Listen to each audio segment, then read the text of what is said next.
Bien-aimés frères et sœurs, nous bénissons le Seigneur pour sa grâce et pour la présence de chacun de nous. Nous prions que sa grâce soit notre partage à nous tous et nous bénissons également les bien-aimés qui nous suivent en ligne. Alors, gloire à Dieu pour ce temps qu'il nous donne, les frères et sœurs, merci de prendre place. Le Seigneur est là parmi nous, il est là et il nous fait du bien. On n'a pas toujours besoin de voir le Seigneur avec nos yeux visibles pour nous rendre compte de sa présence. Et je suis convaincu que nous en sommes conscients. On se souvient de Thomas. Les autres ont rencontré le Seigneur le jour de la résurrection. Thomas n'était pas là. Et quand il est venu, on lui a dit, le Seigneur est venu nous voir, il est ressuscité. Voici ce qu'il nous a dit. Thomas dit, moi je ne crois pas à ces histoires, il faut que je le voie de mes propres yeux physiques. Il ne voulait pas le voir avec les yeux de la foi. Il faut que je le touche. Il a même dit, il faut que d'abord, même sa plaie, là où on a mis la croix, le clou, que ça fasse mal ou ça fasse pas mal. Il faut que moi je touche encore là-bas pour m'assurer que c'est bien lui. Or, quand il disait ça, il ne savait pas que Jésus était là. Mais il ne le voyait pas. 8 jours plus tard, quand Jésus est venu, vous voyez, personne entre-temps n'est parti voir Jésus pour lui dire, tu sais ce que Thomas a dit? Personne n'a écrit sur WhatsApp pour informer à Jésus tout ça. Mais quand Jésus les a retrouvés la prochaine fois où Thomas était présent, il a commencé par le discours de Thomas. Et Thomas, viens, touche et vois. Parce que quand tu parlais, j'étais là. Alléluia. Donc, il est là au milieu de nous. Et nous lui rendons grâce. Alors, on va prier pour la parole. Seigneur, merci pour la grâce et le privilège que tu nous donnes, Adonai, pour partager ta parole, la parole vivante et la parole divine. Seigneur, nous n'avons pas la capacité par nous-mêmes, Seigneur Dieu de grâce, de faire quoi que ce soit, mais c'est ton esprit qui nous rend capables. Et ce matin, Seigneur Dieu de gloire, nous prions pour nous tous. Nous prions en premier lieu pour le prédicateur. Accepte de sanctifier mon être entier, que je trouve grâce à tes yeux, pour être rempli de ton onction, rempli de ta puissance, revêtu, Jésus, de ta grâce, Seigneur, revêtu de ton autorité. Mets tes paroles dans ma bouche. Accorde-moi, Dieu de gloire, les mots justes, Seigneur, pour parler d'une manière qui te convient. Nous prions ensuite pour nous tous, afin que tu illumines notre intelligence. Crée en nous, Dieu de gloire, des dispositions de foi. Illumine notre intelligence pour saisir la parole de vérité, afin que nous soyons bâtis en elle. À toi l'honneur, la louange et la gloire, au nom de Jésus. Amen. Alors, gloire au Seigneur, nous sommes cette année dans la vision de se fortifier dans le Seigneur, prendre courage et posséder notre héritage. Et plus j'essaie de méditer un peu sur tous les textes bibliques qu'on nous donne, plus je sens que ça commence à devenir de plus en plus réel dans mon esprit. Et j'essaie de comprendre de mieux en mieux pourquoi est-ce qu'on a utilisé le mot posséder son héritage. Et quand on y réfléchit, on se rend compte que chaque terme qui a été utilisé dans cette vision à sa place et à son contenu. Et pendant ce trimestre, j'ai déjà oublié le thème du trimestre, j'espère que quelqu'un s'en souvient. Alléluia. C'était quoi déjà le thème du trimestre? Ne pas hypothéquer. Ok, donc ne jamais, en plus c'est jamais, ne jamais hypothéquer notre héritage. Alors ce matin, le message que nous voulons partager est intitulé comme suit: L'héritage perdu est retrouvé dans le sang de Jésus. L'héritage perdu est retrouvé dans le sang de Jésus. Je m'excuse auprès du multimédia, je n'ai pas eu le temps de leur envoyer les textes.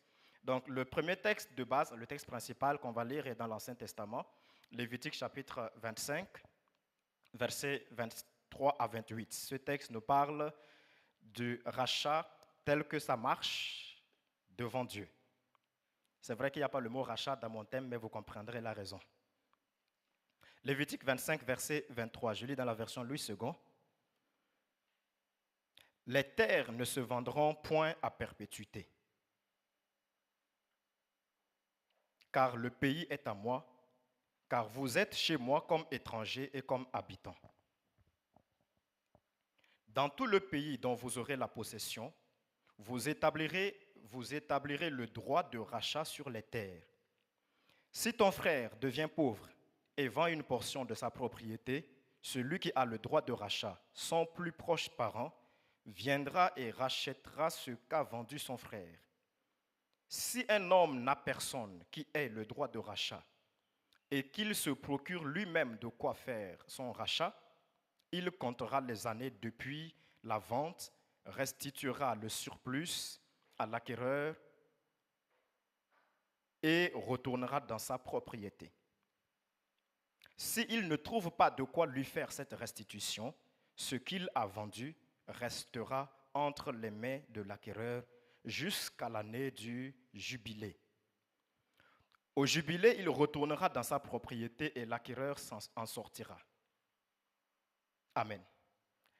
Alléluia. Alors c'est un texte très riche et en réalité qui nous fait du bien quand on le met en lien avec notre vision, le thème que le Seigneur nous a donné. Et nous voulons rapidement, dans un premier temps, parler de l'héritage, puisque c'est de ça qu'il s'agit. Vous voyez, dans ce texte que nous venons de lire, il y a une illustration claire et parfaite qui nous permet de façon générale d'englober ce que nous pouvons entendre de façon concrète comme héritage. Dieu a dit, les terres ne se vendront pas à perpétuité parce que le pays que vous habitez est à moi, à Dieu. La terre m'appartient. Donc Dieu dit que la terre d'Israël appartient à Dieu. Même les enfants d'Israël, le peuple choisi que Dieu a amené pour installer sur cette terre et à qui il a donné la possession, Dieu dit, vous êtes chez moi. Même s'ils étaient son peuple élu, Dieu leur dit, par rapport à la terre, vous êtes des étrangers, je vous ai donné d'habiter, de prendre possession et d'en jouir, mais vous n'avez pas le droit de disposer de cette terre. C'est un petit terme juridique. En droit, quand on parle de la propriété, on peut le comprendre sous divers aspects. Et quand quelqu'un est propriétaire d'une chose, ça lui permet de faire un certain usage, au moins dans 3 aspects. Il y a ce qu'on appelle le droit de disposition, c'est-à-dire que quand la chose t'appartient, tu as le droit de donner à qui tu veux, tu as le droit, même si c'est ta voiture, tu peux venir casser, tu casses les vitres, tu fais tout ce que tu veux.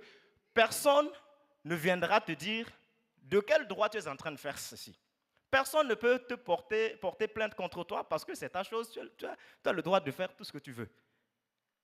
Et c'est en vertu de ce droit que tu peux vendre quelque chose qui t'appartient, tu peux donner à quelqu'un sans que quelqu'un vienne te poser des questions.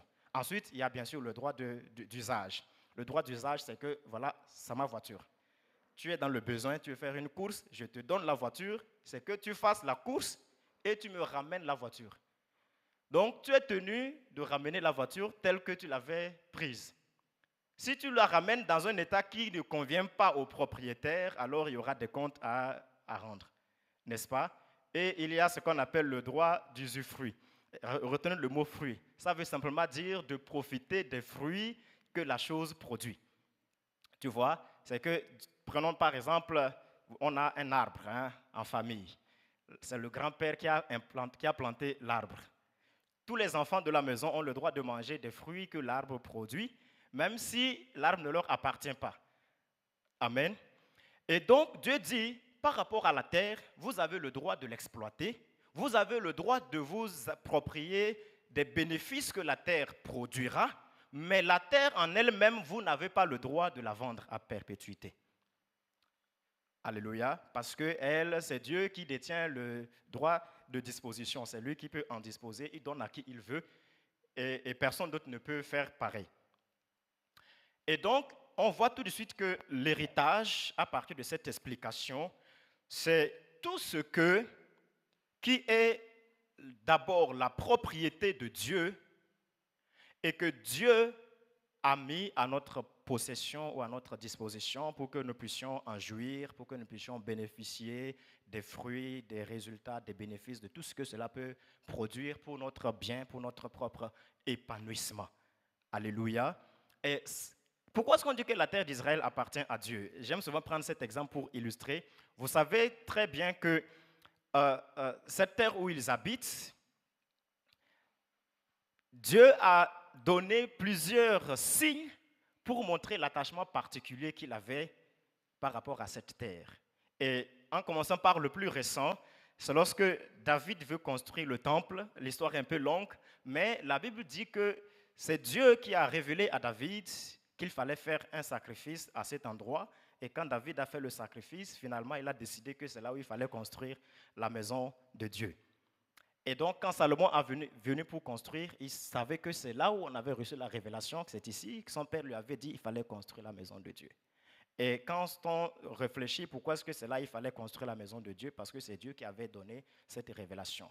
Et quand on y va plus loin, avant David, on va se rendre compte que dans le même endroit, parce que là où on a construit la maison de Dieu, c'était à Morija, hein, dans le champ de Ornan, quelque part sur la montagne de Morija. Et quand on est dans Genèse 22, donc avant David, on va se rendre compte que c'était aussi au même endroit, en tout cas dans la même zone, que Dieu avait dit à Abraham d'aller sacrifier son fils. Il avait dit, prends ton fils, va à Morija, sur l'une des montagnes où je t'indiquerai, tu vas le sacrifier pour moi. Et vous savez très bien que le sacrifice du fils d'Abraham, c'est une certaine image, n'est-ce pas, du sacrifice de Christ. Alléluia. Et vous savez tous très bien que Christ a été sacrifié où? En tout cas, quelque part à Jérusalem. Quand vous allez encore plus loin, lorsque Dieu avait créé Adam et Ève, il les a placés dans un jardin. Et la Bible nous dit qu'il y avait 4 fleuves qui irriguaient le jardin.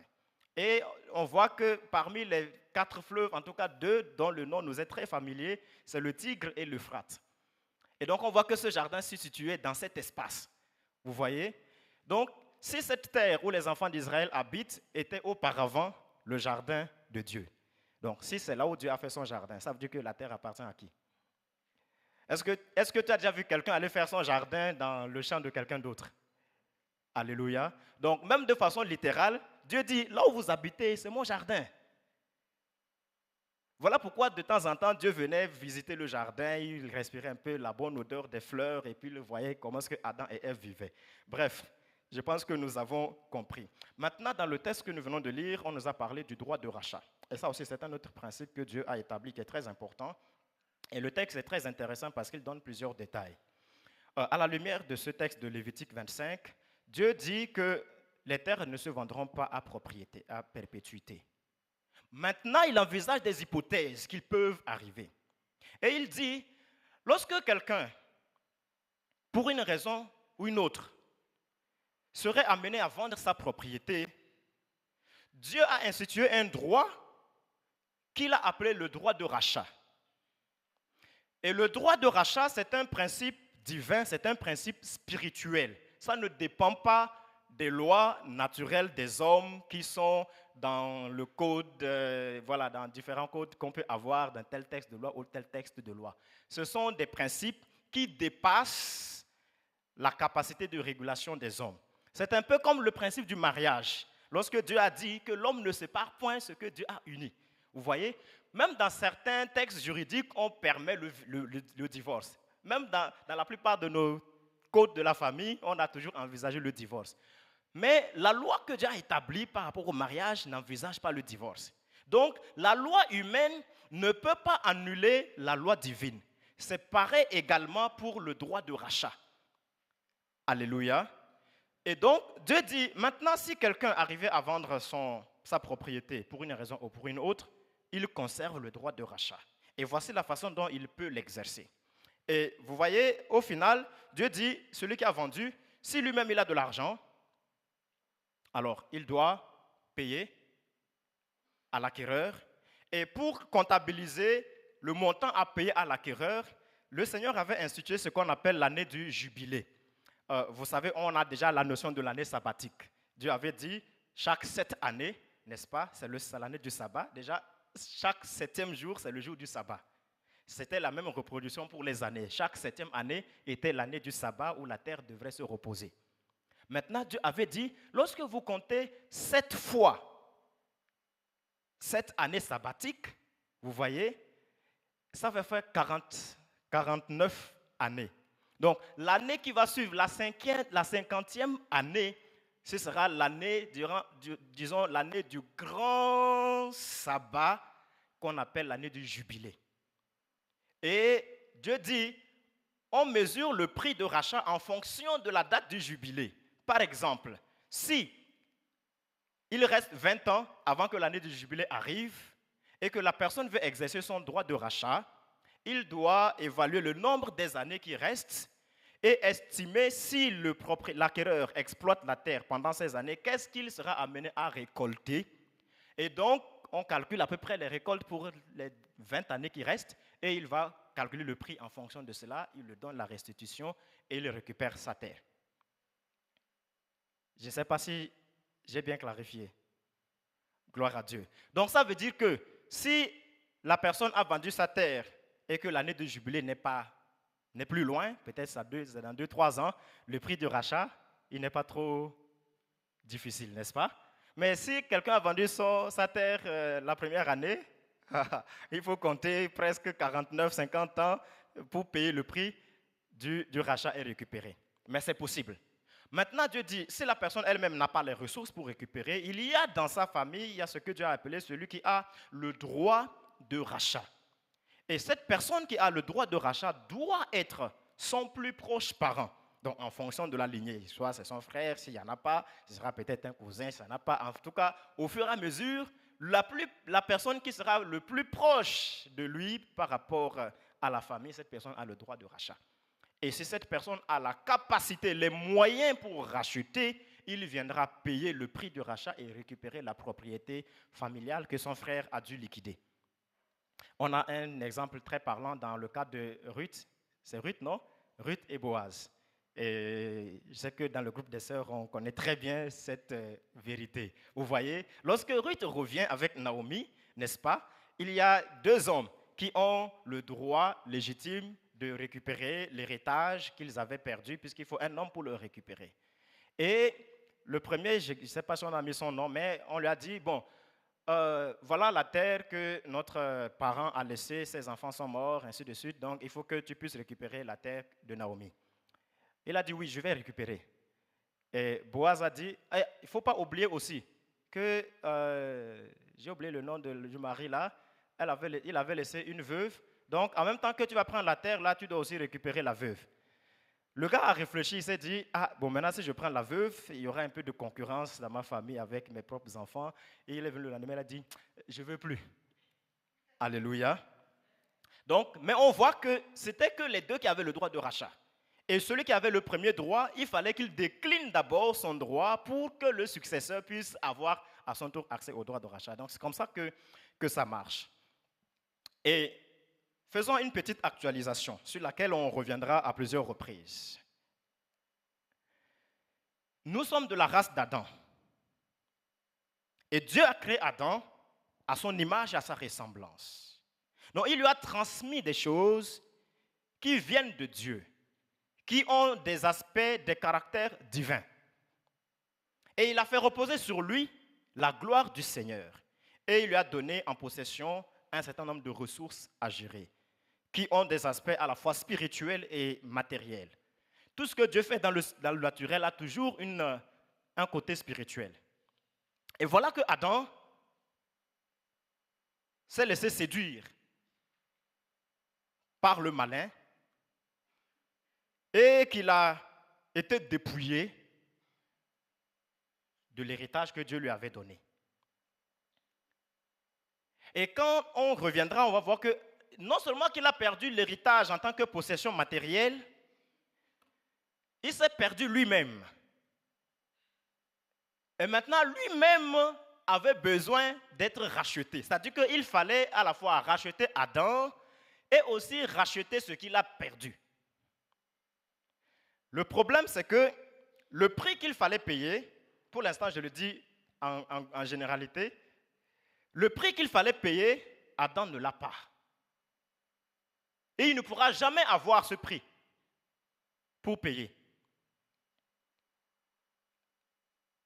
Maintenant, on regarde, est-ce qu'il y a quelqu'un de ses proches parents, c'est-à-dire est-ce qu'il y a quelqu'un qui soit le plus proche parent de la lignée humaine, puisqu'il faut que ce soit quelqu'un qui soit de sa famille pour acheter. Disons, il faut quelqu'un qui soit de la famille humaine, parce que là, c'est la famille humaine qui vient d'être perdue au travers d'Adam.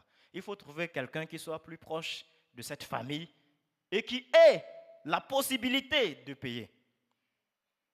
Vous savez, la Bible dit dans Apocalypse que ce jour-là, Jean dit, on a posé la question au ciel. Il a regardé parmi les anges, les puissances. Partout au ciel, on n'a pas trouvé quelqu'un qui avait le droit de rachat pour la race humaine. On n'a pas trouvé leurs proches parents au ciel. On a regardé sur la terre, on n'a trouvé personne qui soit capable, Jean dit, je n'ai vu personne qui soit capable d'ouvrir le livre et d'en délier les sceaux. Et Jean a commencé à pleurer. Alléluia. Mais c'est là que la bonne nouvelle lui arrive. On lui dit, non, Jean, il ne faut pas pleurer. Viens, on va te montrer. En fait, la race humaine, ils ont un plus proche parent, mais c'est que tu ne l'avais pas encore vu. Viens, je vais te montrer le lion de la tribu de Juda. Alléluia. Et c'est pourquoi, donc, ce lion de la tribu de Juda, vous voyez que quand il est venu, ce n'était pas un lion comme on voit à la faune, n'est-ce pas? N'est-ce pas qu'il ressemblait? Bon, au moins je l'ai vu dans le film. Je ne l'ai pas vu dans la réalité, mais je l'ai vu dans le film. J'ai vu qu'il me ressemblait. Alléluia. Il ressemblait à toi et à moi. En tout cas, c'est ce que l'Écriture dit. L'Écriture dit, puisque nous sommes des êtres de chair et de sang, il fallait que celui qui devrait nous racheter aussi soit un être de chair et de sang. Parce qu'on comprendra que les éléments de la chair et du sang étaient nécessaires comme prix à payer. C'est pourquoi Jésus est né. Vous savez chez qui il est né? Il est né chez notre sœur, qu'on appelle Marie. Alléluia. Donc, vous me permettrez de dire que, il ne faut pas le prendre négativement, de dire que Jésus, c'est le fils de notre sœur Marie. Donc, est-ce qu'il est de notre famille ou il n'est pas de notre famille? Est-ce qu'il est notre plus propre parent ou il ne l'est pas? Alléluia. Vous voyez? Donc, c'est ainsi que Jésus est apparu pour exercer en notre faveur le droit de rachat. Et donc, c'est vraiment ce que nous allons développer au fur et à mesure quand on a dit que l'héritage perdu est retrouvé en lui. Et vous savez, une autre parenthèse, quand on cherchait au ciel et qu'on ne trouvait pas notre proche parent, vous savez ce que les démons y faisaient? Vous vous imaginez qu'ils faisaient la fête, n'est-ce pas? Oui, parce qu'ils savaient que les gens là, ils nous ont liquidé leur héritage et il n'y a plus de solution pour eux, c'est fini à jamais. Bon, je ne sais pas s'ils attendaient l'année du jubilé. Sur ce côté-là, je ne sais pas si le jubilé, il marche ou il ne marche pas, donc il ne faut pas m'envoyer sur ce terrain. Mais retenez que les démons, ils étaient contents. Ils se disaient que c'est fini, il n'y aura pas de droit de rachat. Voilà pourquoi quand Jésus est venu, vous voyez, ils étaient surpris de son arrivée. Je vais vous lire quelques passages. Marc chapitre 1, versets 21 à 26. Marc chapitre 1, versets 21 à 26.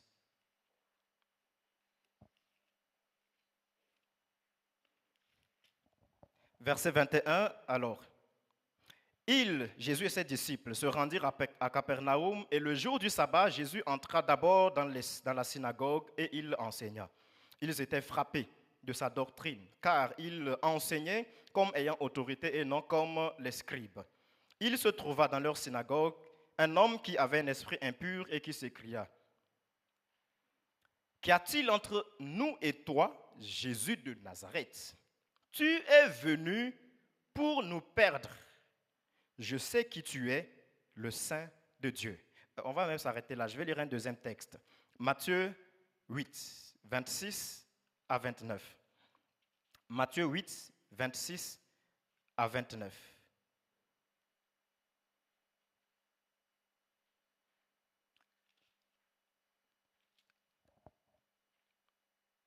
Verset 28. Toujours Jésus et ses disciples, lorsqu'il fut à l'autre bord, dans le pays des Gadaréniens, 2 démoniaques sortant des sépulcres vinrent au-devant de lui.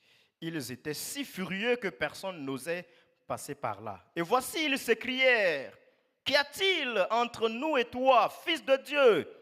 Es-tu venu pour nous tourmenter avant le temps? » Alléluia. J'ai bien aimé cette question. Es-tu venu pour nous tourmenter avant le temps? C'est-à-dire qu'eux-mêmes, ils savaient qu'il y a un temps où Jésus viendra pour les tourmenter. Ils savent que le jugement est déjà prononcé sur eux. Ils sont un peu dans la position du propriétaire à qui on a vendu la propriété. D'accord? Le gars, il sait toujours que sa position est précaire. Même si cette famille qui a vendu la propriété est pauvre aujourd'hui, il se pourrait qu'un jour, quelqu'un parmi eux devienne riche, il viendra réclamer, n'est-ce pas, la propriété familiale. Et qu'est-ce que la Bible dit? Lorsqu'on vient avec le prix, l'acquéreur, il n'a pas le droit de refuser. Même s'il ne veut pas partir, il n'a pas le droit de refuser, pourvu qu'on ait le prix. Il veut ou il ne veut pas, même s'il a construit des villas ou quoi que ce soit sur cette terre, quoi qu'il se soit passé sur cette terre, il n'a pas le droit de dire, puisque j'ai déjà valorisé la propriété, puisque quand j'avais acheté, c'était une terre maigre qui n'a pas de valeur, mais j'ai fructifié cette terre, j'ai transformé, j'ai fait ceci et cela. j'ai même bâti toute une ville là-dessus avec des gratte-ciel. Il doit partir, laisser les gratte-ciel et tout ce qu'il avait mis comme valeur sur la propriété. Il doit partir sans rien emporter. Alléluia. Et il n'a pas le droit de refuser. Vous voyez? Donc, il sait qu'en tout temps, sa position est précaire. Donc, ça veut dire que quand l'Esprit dit à Jésus, es-tu venu pour nous tourmenter avant le temps? Il savait que leur position est précaire et que d'un jour, d'une manière ou d'une autre, un jour, ils seront amenés à être jugés. Maintenant, comme au ciel, on ne trouvait pas encore quelqu'un, ils pensaient peut-être que ça n'arriverait pas. Du coup, quand Jésus est apparu, mais il dit, mais Jésus, on ne t'attendait pas maintenant. Ce n'est pas maintenant le jour du jugement. Pourquoi tu es venu maintenant? Alléluia. Pourquoi tu arrives? Est-ce que tu es venu nous tourmenter avant le temps? C'est pas maintenant. Nous, on n'attendait pas que la race humaine, on n'attendait pas que cette personne que nous sommes en train de tourmenter maintenant, tu vas venir la sauver maintenant. Pourquoi est-ce que lorsque nous, on est sur le point maintenant de l'engloutir, c'est là où toi tu viens pour réclamer son salut? Pourquoi est-ce que nous, quand on a fini notre plan, on a déjà mis la victime sur l'autel, on est prêt maintenant pour l'égorger, on a dit demain, la personne va mourir. C'est en ce temps que toi, tu réveilles le pasteur Camille pour prier pour la personne, Jésus. On ne t'attendait pas maintenant. Il fallait nous laisser finir notre projet dans sa vie d'abord. Mais la bonne nouvelle, c'est qu'ils ne pourront jamais finir leur projet dans ta vie puisqu'ils sont toujours surpris. Ils sont surpris de l'apparition de ton Sauveur. Alléluia.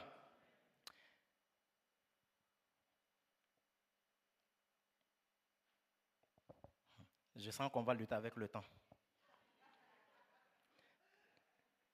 Donc, je vais passer sur un point. J'allais dire pourquoi est-ce que Jésus a dit, le Seigneur a dit dans le texte que si ton frère devient pauvre et qu'il vend sa propriété, et nous devons faire attention à cela.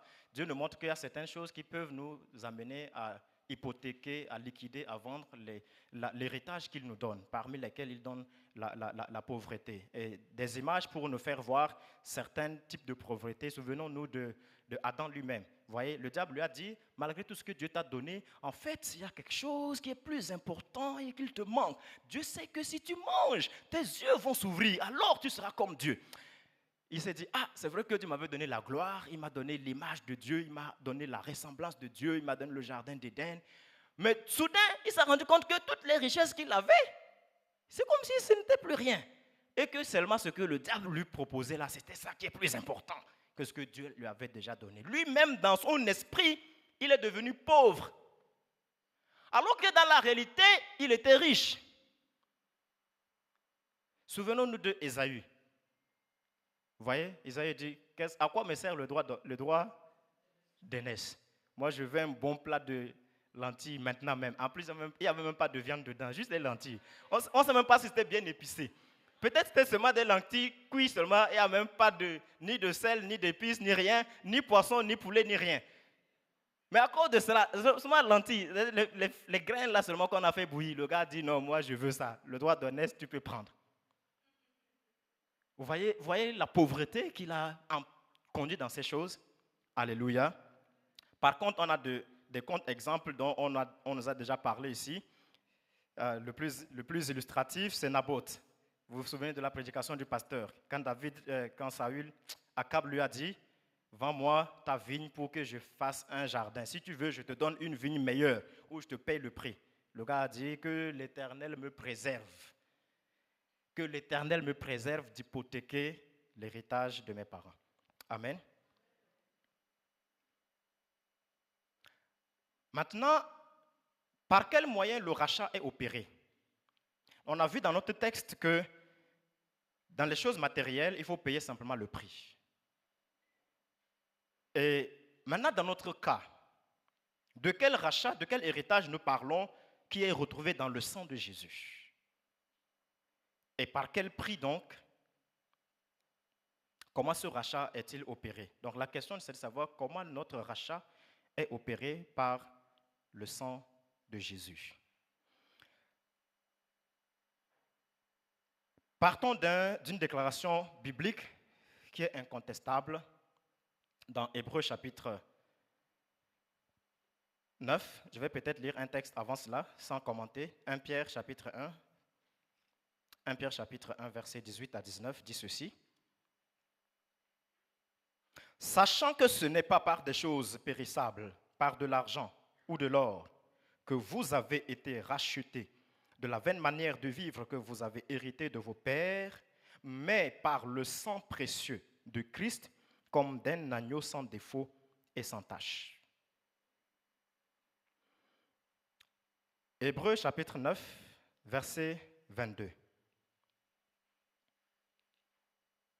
Et presque tout, d'après la loi, est purifié avec du sang. Et sans effusion de sang, il n'y a pas de pardon. On va partir de cette déclaration.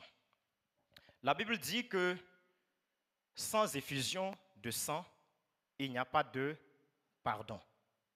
Et souvenez-vous de ce qui s'est passé avec Adam. En fait, le rachat ne peut pas intervenir tant que le pardon n'est pas accordé. C'est parce que le pardon est accordé, il est possible que le rachat aussi peut être effectué.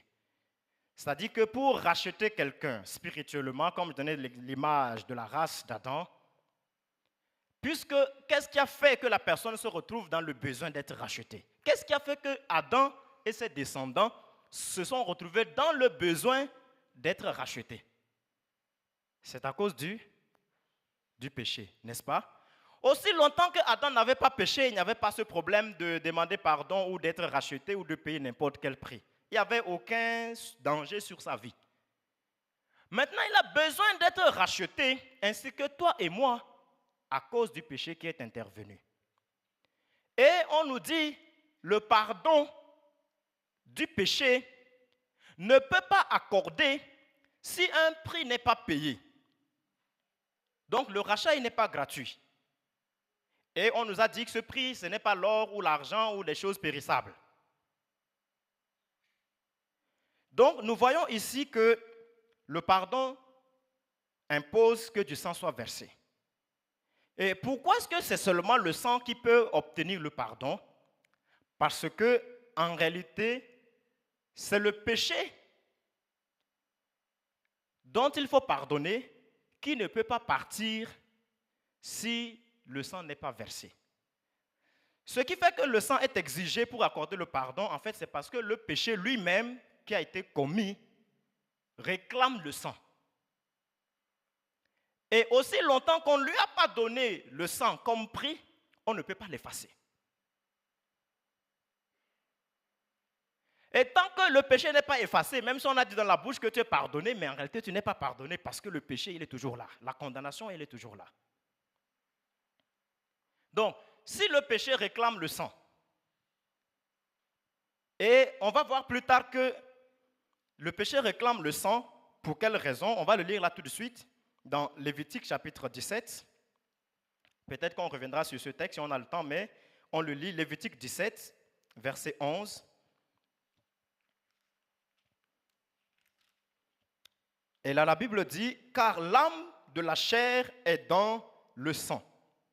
Je vous l'ai donné sur l'autel afin qu'il servît d'expiation pour vos âmes, car c'est par l'âme que le sang fait l'expiation. » Ici, l'expiation veut simplement dire ôter les péchés, pour faire simple.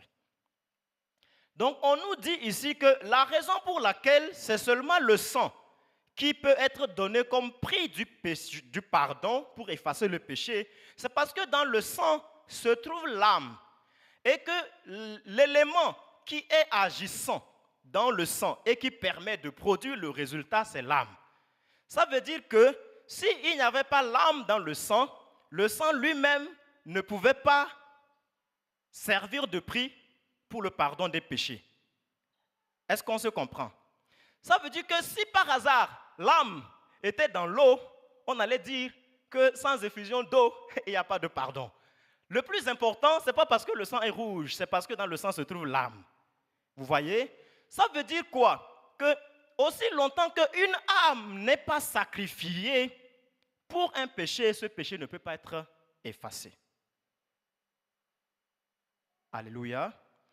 Donc ça veut dire que le péché met les âmes en danger. Ça veut dire que chaque fois que quelqu'un ouvre sa vie à un péché, la personne elle-même est en train d'enclencher une réclamation sur son âme. Parce que ce péché veut partir, mais il ne peut pas partir tant qu'on ne lui a pas donné une âme. Et alors, dis-moi, toi, les péchés que tu commets là, toi, tu vas donner l'âme de qui pour les faire taire? Donc, ça veut dire que, qu'on soit conscient ou qu'on ne soit pas conscient, le péché réclame l'âme du pécheur.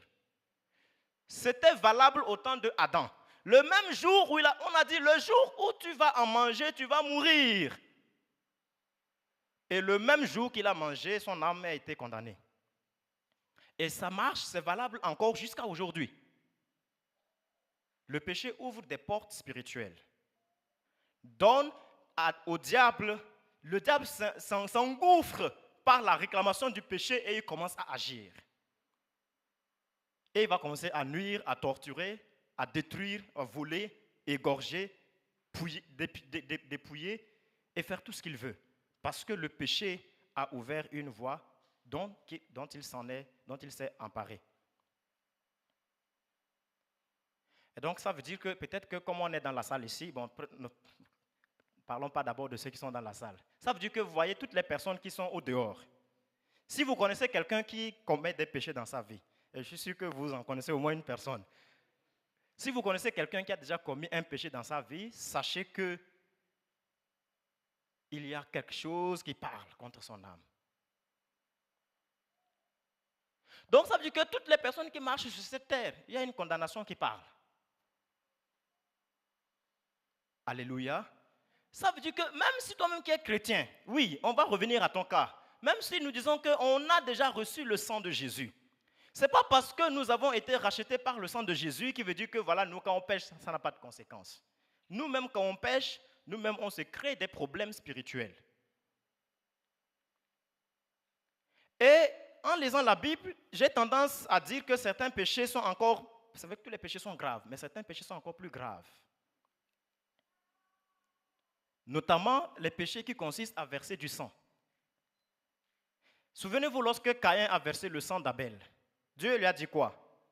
Le sang de ton frère crie depuis la terre, qui a ouvert sa bouche pour le recevoir. Et ça crie contre toi. Donc ça veut dire que le sang qu'il a versé, d'abord le fait qu'il ait commis l'acte de tuer, tout simplement, même si c'était n'importe quel autre péché, s'il avait peut-être seulement frappé ou insulté, ça seulement, ce péché-là a déjà créé une réclamation sur lui.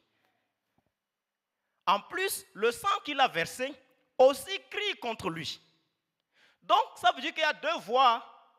Pendant que Caïn est en train de marcher là, il y a deux réclamations qui parlent sur sa personne. Il y a deux condamnations spirituelles qui agissent sur sa vie. Il y a son propre acte de péché et il y a le sang qu'il a versé. Maintenant, imaginez toutes les personnes dont le sang est versé violemment sans qu'ils aient rien fait de mal. Imaginez toutes les guerres, toutes les morts violentes qui s'opèrent dans les guerres, dans les conflits, dans des massacres, ou simplement parce que tu es président de la République, tu as le pouvoir, tu ordonnes seulement, bon, ce peuple-là, je commence à ne plus trop aimer leur tête, et puis tu envoies les troupes. Naturellement, tu l'exécutes sans t'en rendre compte, mais autant de sang versé, c'est autant de réclamations qui parlent sur toi. Alléluia. C'est valable.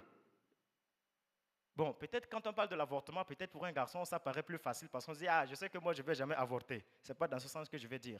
Mais c'est valable même quand on avorte. Puisque ça aussi, c'est le sang de quelqu'un qu'on vient de verser et la personne y va parler. Alléluia.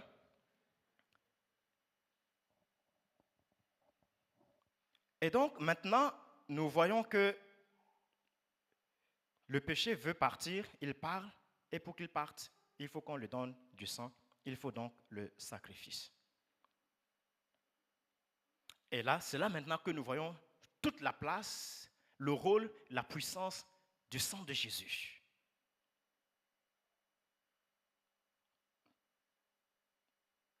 Donc, on a vu que ce qui, dans le sang, est actif pour le pardon, c'est l'âme. D'accord? Et je voulais lire deux autres passages bibliques. Ce sera peut-être les derniers, comme ça pour résumer ma pensée. Dans Hébreux chapitre 12, verset 24, je l'ai déjà cité donc je ne vais pas le lire. Hébreux chapitre 12, verset 24 nous dit que nous nous sommes approchés. Il va citer plusieurs éléments de la Jérusalem céleste et puis il va parler du sang de l'aspersion qui parle mieux que le sang d'Abel. Et le sang d'aspersion, c'est le sang de Jésus. Donc, en résumé, la Bible nous dit que les morts violentes parlent. Mais ici maintenant, comme on parle du Christ, sachez que la mort de Jésus était une mort violente. Jésus n'est pas décédé. Il est mort de façon violente. C'était une mort de sacrifice. C'était une mort expiatoire. Donc, en résumé, disons que les sacrifices parlent. D'accord? Et lorsque nous avions péché et que les réclamations sont données sur nos âmes, on est dans la généralité. Donc, nous voyons que quand Christ vient en tant que notre proche parent, il a en lui le sang, il a en lui une âme, n'est-ce pas? Et donc, quand le Seigneur monte à la croix et qu'il verse son sang, c'est qu'il livre son âme comme le prix qu'il fallait payer afin que nous puissions récupérer notre héritage qu'on a perdu. Alléluia. Souvenez-vous du proche parent. Donc Jésus est venu, il a évalué, voici ce que ça coûte leur salut. Il a payé le prix lorsqu'il a donné son âme. Donc ça veut dire au moins deux choses. Que du point de vue de l'héritage, à partir du moment où le prix est payé. Maintenant, regardez l'exemple ici. Imagine que toi, tu avais une belle villa ici au Maroc, à Hey Riyad.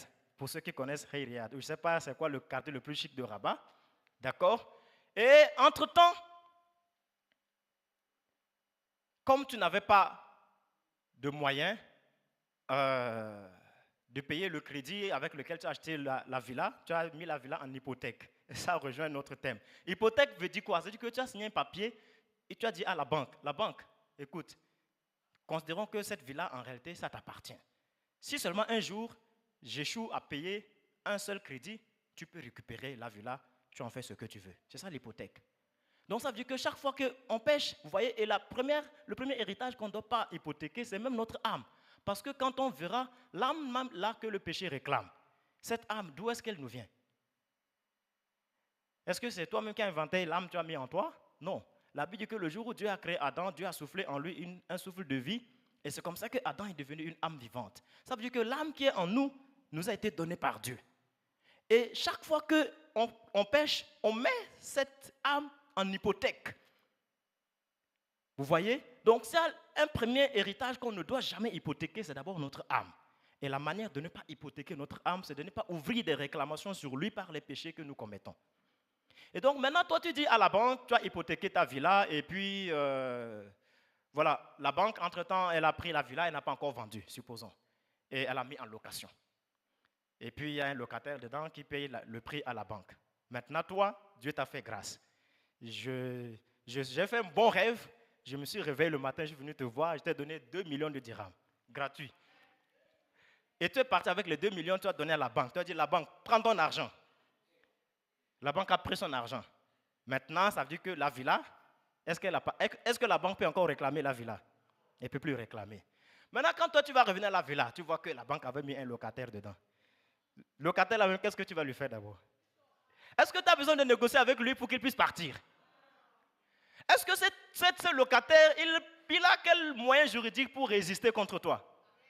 S'il résiste contre toi, qu'est-ce que tu vas lui dire? Au nom de mes 2 millions de dirhams que j'ai donnés à la banque, tu dégages. Alléluia. Donc, si Jésus a payé le prix de son sang et qu'il nous a rachetés, il m'a racheté, il t'a racheté. Il a racheté notre salut. Ok, on est en lui. On dit que non seulement qu'il nous a rachetés, il a aussi racheté notre bien, notre héritage. Il a racheté notre santé. Il a racheté notre guérison. Il a racheté notre justice. Il a racheté notre bénédiction. Il a racheté tout ce que nous avons dans le sang de Jésus. Maintenant, si moi je me rends compte que le malin locataire là est en train de tourner autour de ma santé, qu'est-ce qu'on va lui faire? C'est-à-dire que si on pouvait saisir le sang de Jésus comme ça pour le fouetter même, vous voyez, je dis ça de façon juste drôle pour nous montrer que c'est une réalité sur laquelle nous devons nous baser pour agir. Alléluia. Sur laquelle on doit se baser pour agir. Donc ça, c'est le premier aspect. Maintenant, imaginons que dans 1 Corinthiens, la Bible dit que quand les gens font des sacrifices à des idoles, en réalité, ils font ces sacrifices à des démons. Quand ils versent le sang, en fait, ça attire les démons. Et vous voyez maintenant quelqu'un qui vient devant son autel, il fait son sacrifice, et en général, qu'est-ce qu'il fait? Il verse du sang et il dit des paroles. N'est-ce pas? Et le démon, là, parce qu'on a versé du sang, on a dit des paroles, on a dit que voilà, telle personne puisse mourir. Et le démon, il reçoit le sang, il part en mission. Et il va rôder autour de la vie de la personne. Et son but, c'est faire quoi? C'est pour tuer la personne, n'est-ce pas?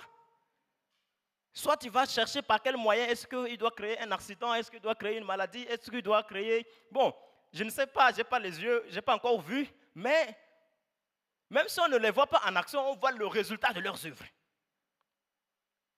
Et à cause du fait qu'on a versé du sang, on a dit des paroles, un esprit est parti en action, et après on voit le résultat de ce sacrifice. Le sacrifice, il parle. Donc, maintenant, supposons que je suis dans cette position et je sais qu'il y a des réclamations, des réalités démoniaques qui s'agitent autour de moi. Et on m'a dit que, pour moi, le sang de Jésus a coulé à la croix. Donc, moi aussi, j'ai un sacrifice, aussi avec du sang. Eux, les esprits qui viennent te tourmenter, eux, ils sont nourris avec le sang des animaux. Les petits animaux, là, ils sont nourris avec le sang des animaux. Maintenant, toi, tu viens avec le sang de Jésus. Donc, toi, tu penses que le sang d'un animal, ça peut résister contre le sang de Jésus?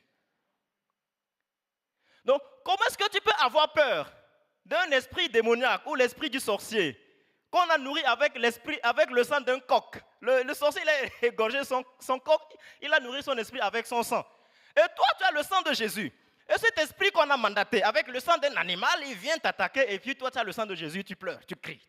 Est-ce que ça, c'est normal? Est-ce que tu comprends à quel point, simplement quand tu invoques le sang de Jésus, la puissance que tu es en train de dégager dans le surnaturel? Alléluia. Maintenant, une autre chose, quand je dis le sang de Jésus, je n'ai pas dit que tu vas aller chez toi, je ne sais pas, tu prends de l'eau, tu mets du sel dedans et puis tu prends des trucs là, tu sais ça, le sang de Jésus. Parce qu'apparemment, il y a certaines personnes qui prient avec le piment, le sel, l'eau et tout ça, parce que voilà, dans son église, le pasteur a dit, avant de prier, tu prends ça, voilà, tu mets 3 fois sur le mur, tu mets 3 fois de l'autre côté, et je ne sais pas quoi, tu mets sous ton lit, et puis tu pries, et puis tu dors. C'est ça, ça va te protéger. Non, c'est pas, tu n'as pas besoin d'avoir le sang de Jésus sous n'importe quelle forme matérielle. Parce qu'on nous a dit que ce qui est actif dans le sang, c'est quoi? C'est l'âme. D'accord? Donc, si l'âme d'une personne, c'est la personne elle-même, n'est-ce pas? Ça veut dire que l'âme de Jésus, c'est qui? C'est Jésus. Donc, ça veut dire que le sang de Jésus, c'est Jésus. Jésus, il est où actuellement? Il est au ciel. Donc, tu n'as pas besoin d'avoir le sang de Jésus dans n'importe quelle bouteille ou bien dans, je sais pas, dans un mouchoir qu'un magicien t'a donné et puis on t'a dit que c'est ça le sang de Jésus. Je veux dire que tu n'as pas besoin d'avoir une représentation matérielle du sang de Jésus. Sache que c'est spirituel. Et que chaque fois que tu invoques le sang de Jésus, en réalité, c'est Jésus lui-même qui est à l'œuvre. Alléluia. Et donc, en sachant cela, tu agis et quand tu pries, ayant conscience de ces réalités, lorsque tu pries, on va prier tout de suite. Lorsque tu pries, ok?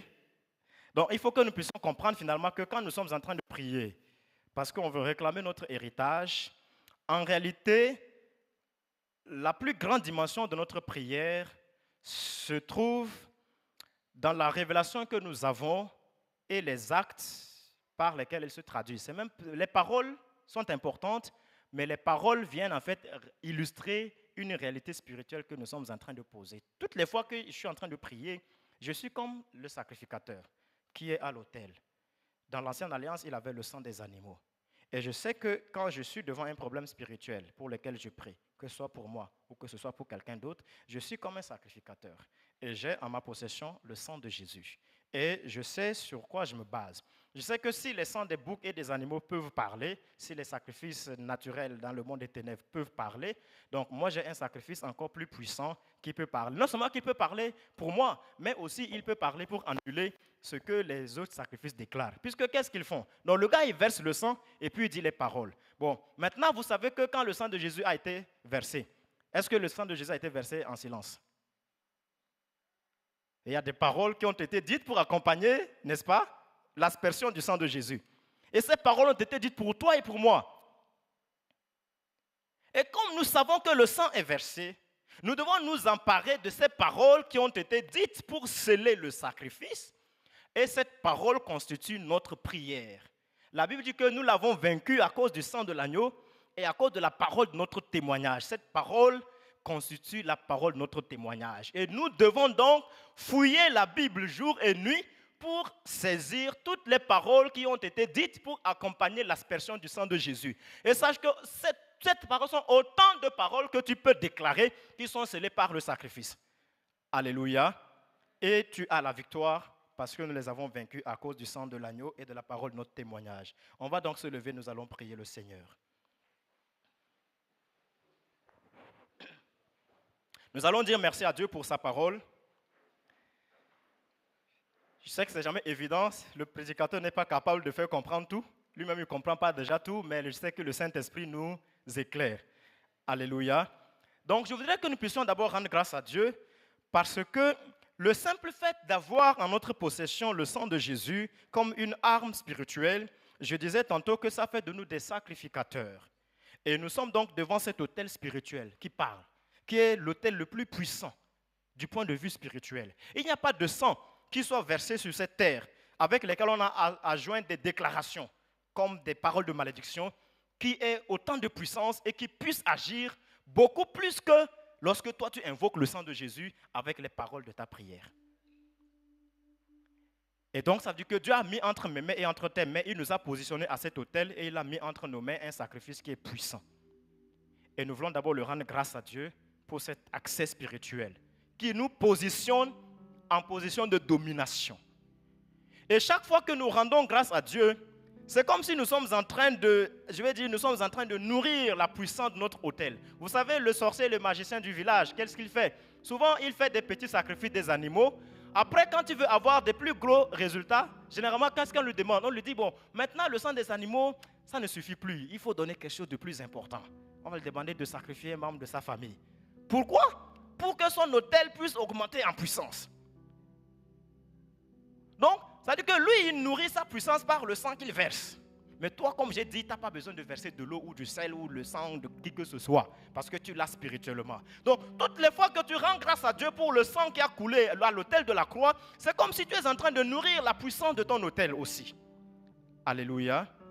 Donc, on va rendre grâce au Seigneur pour la délivrance et la victoire que nous avons dans le sang de Jésus, pour le rachat que nous avons dans le sang de Jésus, et le fait qu'on a la capacité par cet héritage de récupérer, n'est-ce pas, par ce sang de récupérer notre héritage que le diable a pu voler. Je disais dans ma prédication que tous ceux qui sont dans le péché, les réclamations parlent sur eux. Mais ce qui est bien pour toi, c'est que quand tu as reçu le Christ et que son sang a versé, la Bible dit que toutes ces réclamations ont été annulées, puisque Romains nous dit, il n'y a donc maintenant aucune condamnation pour ceux qui sont en Jésus-Christ. Toutes les réclamations, tous se sont tus.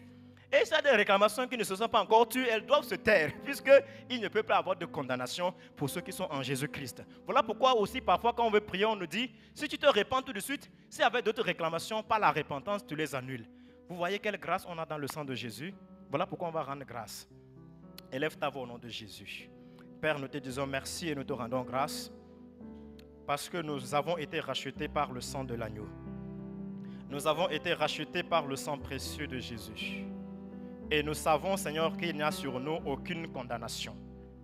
Même s'il y avait des réalités dont nous constatons les effets, nous savons que nous avons la victoire, le salut, la délivrance et que nous pouvons vaincre ces choses parce que nous sommes les sacrificateurs de l'Alliance et que notre sacrifice est basé sur le sang de la croix. Et nous savons, Seigneur Jésus, que le sacrifice de la croix parle en notre faveur. Et ce sacrifice dit qu'il n'y a donc maintenant aucune condamnation pour moi. Et ce sacrifice dit maintenant que personne, qui accusera les élus de Dieu, puisque Dieu nous a déjà justifiés? Qui nous condamnera, puisque Christ est déjà mort, son sang a déjà coulé pour moi? Voilà pourquoi nous te rendons grâce. Merci pour le sang versé. Merci pour le sang versé. Merci pour le sang versé. Merci pour le sang versé. À toi la gloire au nom de Jésus. À toi la gloire au nom de Jésus. Nous allons prier le Seigneur. On va prier pour toutes les personnes qui constatent qu'ils vivent des oppressions démoniaques. Quelle qu'en soit la cause, nous avons dit entre-temps que le péché provoque, ouvre des portes. Même quand on est en Christ, le péché provoque des réclamations et Satan cherche toujours à s'y engouffrer. Mais la repentance permet d'obtenir grâce et miséricorde et de dépouiller à Satan sa capacité de réclamation. Mais nous allons prier le Seigneur. Donc on a vu que si le sang de Jésus a versé pour nous, c'est qu'il n'y a plus aucune condamnation. Notre péché qui parlait contre nous quand on était encore sans Christ a été effacé, a été ôté. Et si nous-mêmes nous avions posé des actes qui nous ont attiré des ennuis spirituels, nous avons toujours la possibilité de nous humilier devant le Seigneur pour demander pardon. Et donc je disais tantôt qu'on va prier pour toutes les personnes qui vivent des oppressions. C'est aussi simple. Si nous mettons notre foi que le sang de Jésus a coulé sur la croix, si nous savons que ces réclamations, réalités spirituelles, qu'est-ce qu'ils visent? Ils visent l'âme. Donc c'est spirituel. Donc notre combat, il est spirituel. Du coup, il n'est pas puissant à cause des mots ou du nombre de paroles que nous sortons, mais à cause de sur quoi notre foi est basée si nous croyons dans le sang de l'agneau. Et si nous nous appuyons sur ce sacrifice. Voilà pourquoi nous allons prier. Toi-même, tu vas simplement prier. Tu vas faire cette déclaration. Partout où nous voyons ces oppressions, parfois qui sont même généralisées sur toute une famille, nous allons confesser ce matin que parce que le sang de Jésus a déjà coulé et annulé toute réclamation qui pouvait se lever contre nous, aujourd'hui, nous annulons ces réclamations et ces oppressions démoniaques. Élève ta voix au nom de Jésus. Père, dans le nom puissant de Jésus, nous prions, Seigneur Dieu de gloire, pour l'assemblée ici réunie. Étant Dieu des armées, là, Dieu de gloire, ou dans des vies des personnes, ou même dans des familles, le malin avait encore trouvé la possibilité d'oppresser parce que des ouvertures lui ont été données. Oui, lorsqu'il est venu voir Jésus, il a dit, le royaume de la terre et leur gloire m'ont été donnés. Mais en réalité, il avait usurpé.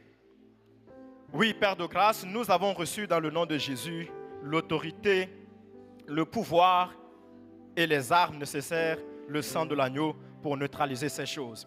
C'est pourquoi dans le nom puissant de Jésus, nous brisons, Père, tout lien d'oppression. Éternelles armées qui sont nourries par des autels où on fait des sacrifices, on fait des invocations et dont les gens vivent des conséquences dans les familles et dont les gens vivent des conséquences dans leur corps et dont les gens vivent des conséquences autour d'eux. Ils voient des événements inexplicables mais qui sont nourris par des esprits, par des activités d'esprits démoniaques, nourris de gloire par des activités de sacrifices sataniques. Dans le nom de Jésus, nous annulons, Père Dieu de gloire, tout genre de ce genre de paroles. Nous révoquons, Père éternel, et nous proclamons, Seigneur éternel, que parce que le sang de Jésus a parlé, a coulé, Seigneur, que ces réclamations soient annulées. Que ces déclamations soient annulées au nom de Jésus. Père, que tout autel qui avait été bâti et qui parlait dans le surnaturel soit brisé dans le nom de Jésus. Parce que nous avons pour nous l'autel de la croix, le sang versé, le sacrifice qui parle plus que tout autre sacrifice. Au nom puissant de Jésus. Père de grâce, nous prions pour des personnes qui souffrent des maladies dans leur corps et dont ces maladies sont des conséquences d'activités démoniaques. À l'instant, dans le nom de Jésus, Père, qu'ils soient anéantis, qu'ils soient neutralisés. Laisse Dieu des armées que ces œuvres, Père Dieu de gloire, soient neutralisées au nom de Jésus. Là où Dieu de gloire, il y avait encore l'emprise du malin, Père, qu'il soit brisé dans le nom puissant de Jésus. Et que le sang, le sacrifice de l'agneau qui a parlé, le sacrifice qui a parlé, qui a coulé, Dieu de gloire, le sang qui a coulé à la croix, à l'instant, Dieu de gloire, soit le bénéfice de tes enfants ici présents. Au nom puissant de Jésus. Merci Dieu de gloire pour la grâce agissante. Dans le nom de Jésus. Gloire à toi Seigneur pour la grâce agissante.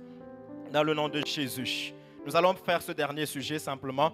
On va prier le Seigneur. Vous savez que par le sang de Jésus, on n'a pas seulement été délivré des œuvres du malin, mais on a aussi reçu la grâce, l'héritage, la bénédiction. La Bible dit que Christ s'est fait péché pour que nous soyons justice. Christ a été fait malédiction, selon qu'il est écrit, maudit est quiconque est pendu au bois, afin que la bénédiction d'Abraham puisse avoir son accomplissement dans nos vies. La Bible dit qu'il a pris sur lui nos maladies et nos infirmités, et que par ses meurtrissures nous sommes guéris. Alors le verset que j'aime le plus, entre autres, vous connaissez la grâce de notre Seigneur Jésus-Christ, qui de riche qu'il était, il s'est fait pauvre, afin que par sa pauvreté, vous soyez enrichis. Nous allons prier le Seigneur donc pour toutes les situations pour lesquelles on a besoin de l'intervention divine.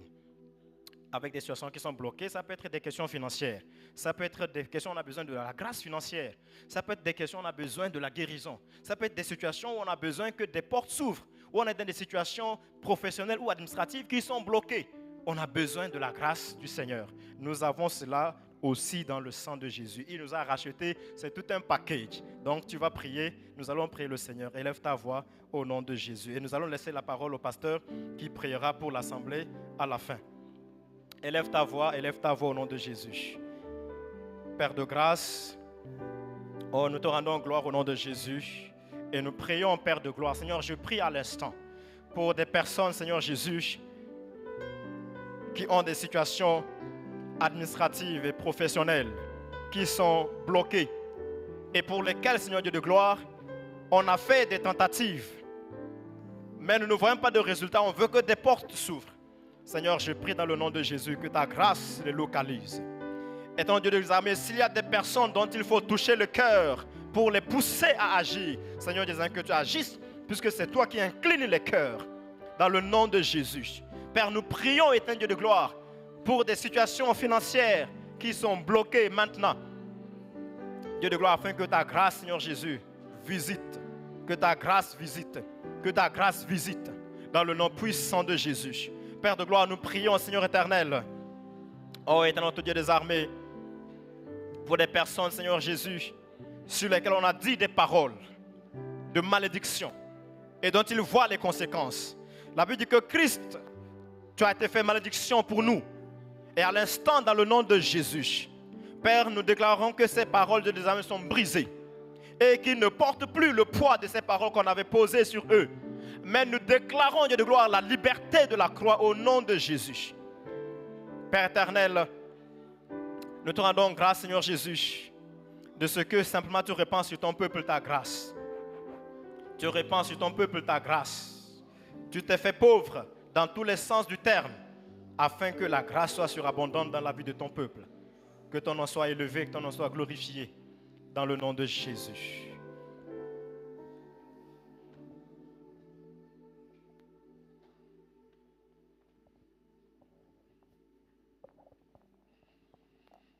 Gloire à toi, Seigneur notre Dieu. Merci, Seigneur Jésus, pour l'œuvre accomplie à la croix pour nous. Seigneur Jésus, tu as racheté pour Dieu les gens de toutes nations, de toutes langues, de toutes tribus. Nous sommes réunis ici. Nous confessons que par ton sang, tu nous as rachetés. Aucune réclamation ne peut plus, Seigneur, être élevée contre nous, au-devant de nous. Nous faisons taire toutes les réclamations démoniaques, sataniques, au nom de Jésus-Christ. Tu nous as rachetés, tu nous as libérés, parce que ta mission, Seigneur, tu étais venu libérer les captifs, renvoyer libres les opprimés. Proclamer une année de grâce. Que ta grâce se manifeste. Puisque nous sommes sauvés par grâce au moyen de la foi. Nous avons la foi en Christ. Et cette parole est vérité. Nous la déclarons aujourd'hui. Merci pour la délivrance que tu nous as accordée. Merci pour notre héritage que nous ne pouvons plus hypothéquer. Nous entrons en possession puisque toi, tu tu nous as déjà donné la victoire. C'est au nom de Jésus que nous avons ainsi prié. Amen.